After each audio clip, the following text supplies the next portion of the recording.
My name is Justin Kellogg, and this is RevMatch. Today we have some crazy news going on in the industry with NAIAS, the North American International Auto Show, just happened this Monday, and it had some awesome releases. We have some business to attend to before jumping into those exciting releases. First on the agenda is taking a look back to January 17th, 1953. General Motors was needing an icon that could deliver power, excitement, and everlasting glory in the Hall of Fame for American manufacturing. Designers on the special Chevrolet team, Harley Earl and David Healy, began working to prepare a car like no other. A car that was quick, luxurious, and fun. After being inspired from a naval warship, the team decided to call their new creation the Chevrolet Corvette.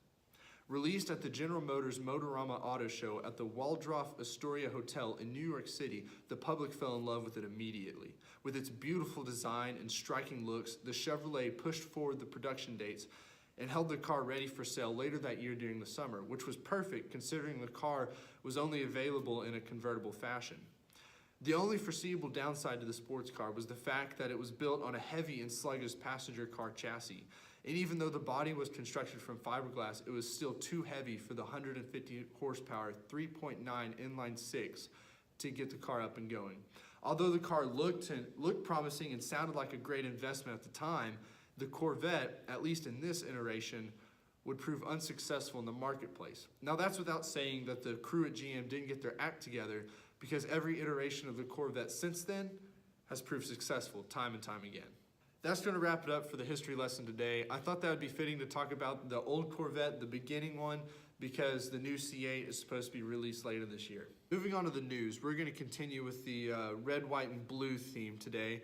And the first mega release I'm going to talk about from the NAIAS that was earlier this week is the all-new 2020 Ford GT500.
Performance division at Ford has pulled out all the stops for this beautifully aggressive rendition of the all-new GT500.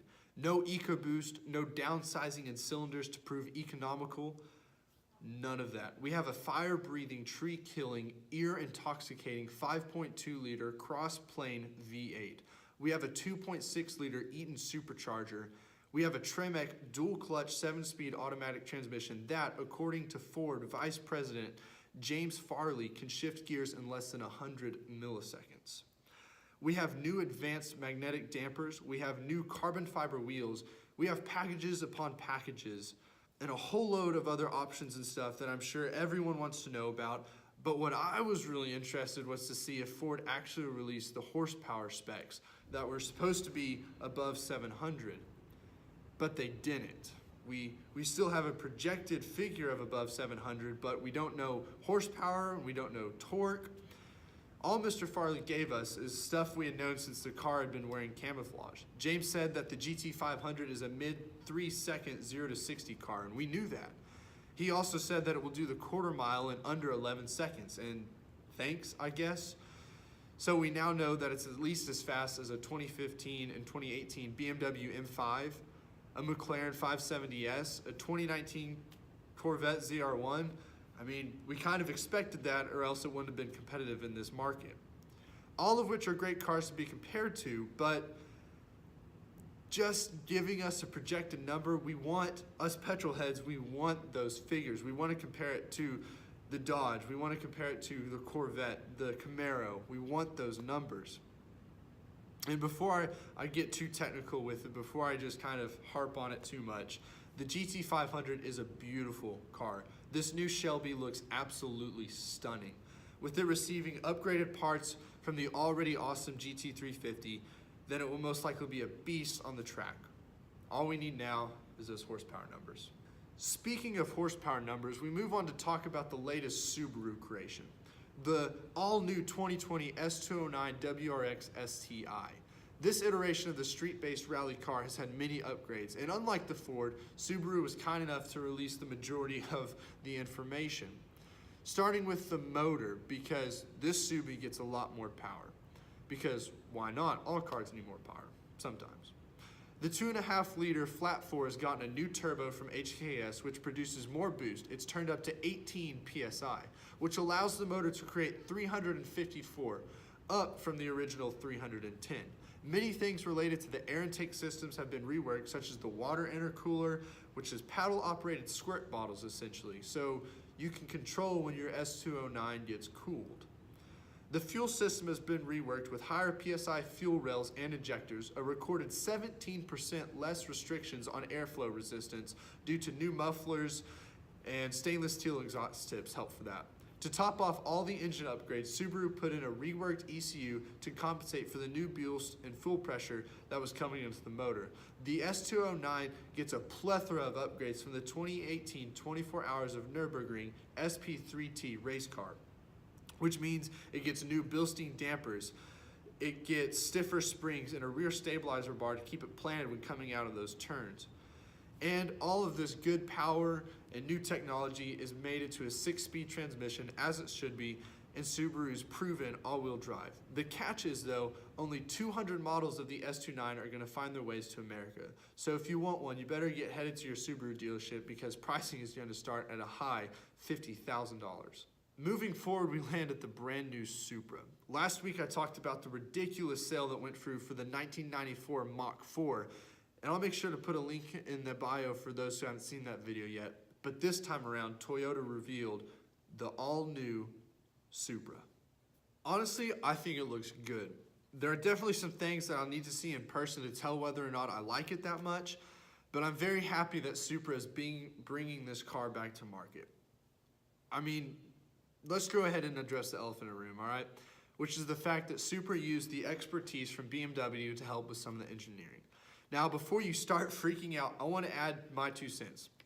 I don't think it's all that bad, because BMW is great at getting large horsepower numbers from small displacement motors. And I think that's what the Supra is about. It's about getting large power from small displacement. And BMW has been great at doing that from these past few years that it's been manufacturing some of the 3 Series, the 2 Series, and even the 4 and 5. They've been great at downsizing the power plant, but increasing power, which is just what the Supra needs. However, I will allow you to get mad at the fact that the Supra, for some reason, they decided to only give it an automatic transmission, and I have no idea why. The manual transmission is quintessentially Supra. When you drive the car, you want to be able to bang it off the level limiter, hear the turbo spit out air as the blow-off valve opens up. You don't want any electronic interference, blocking the harmonious event that transpires from shifting gears.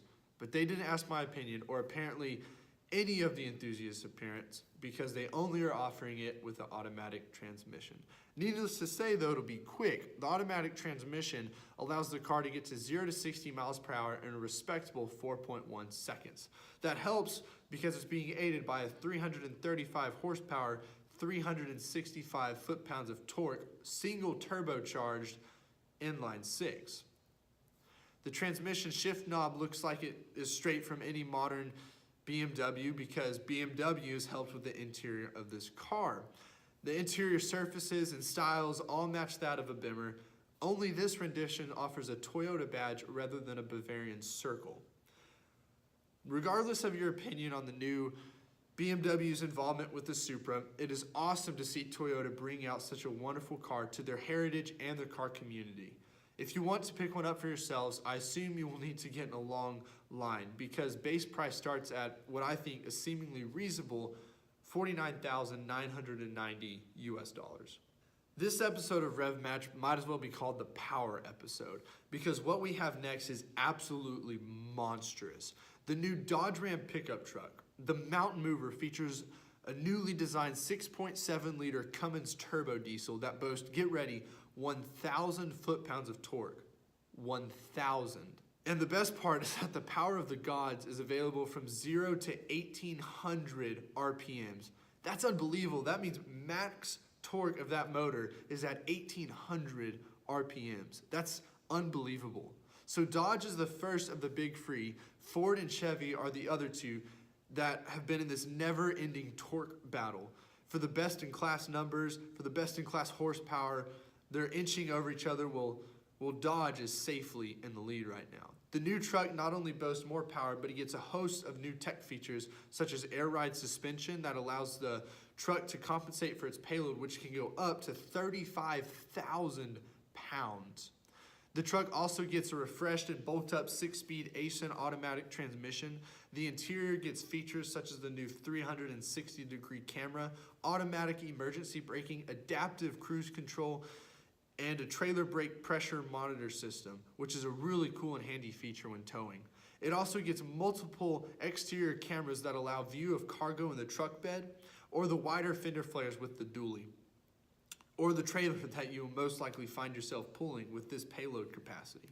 With tons of new tech and even more power, this truck is definitely the current leader in the heavy-duty towing compartment. And I have to wonder, how much longer will Ford and Chevy wait until they join the 1,000 foot-pound club? My guess, it's not going to be long. Well, there's loads more I could talk about this week, from NAIAS to major releases that happened throughout the week, but those are just some of my personal favorites, some of the things I thought were biggest to the car community, and that's what I chose. I'm going to go ahead and cut today's videos a little short. Like I said, my family and I are going on vacation this weekend, and this room changed because of that, so I'm going to end it here, guys. Make sure to stay up to news on channels by subscribing. Make sure to follow me on Instagram at RevMatch. As always, guys, have a great week. I'll see you next time.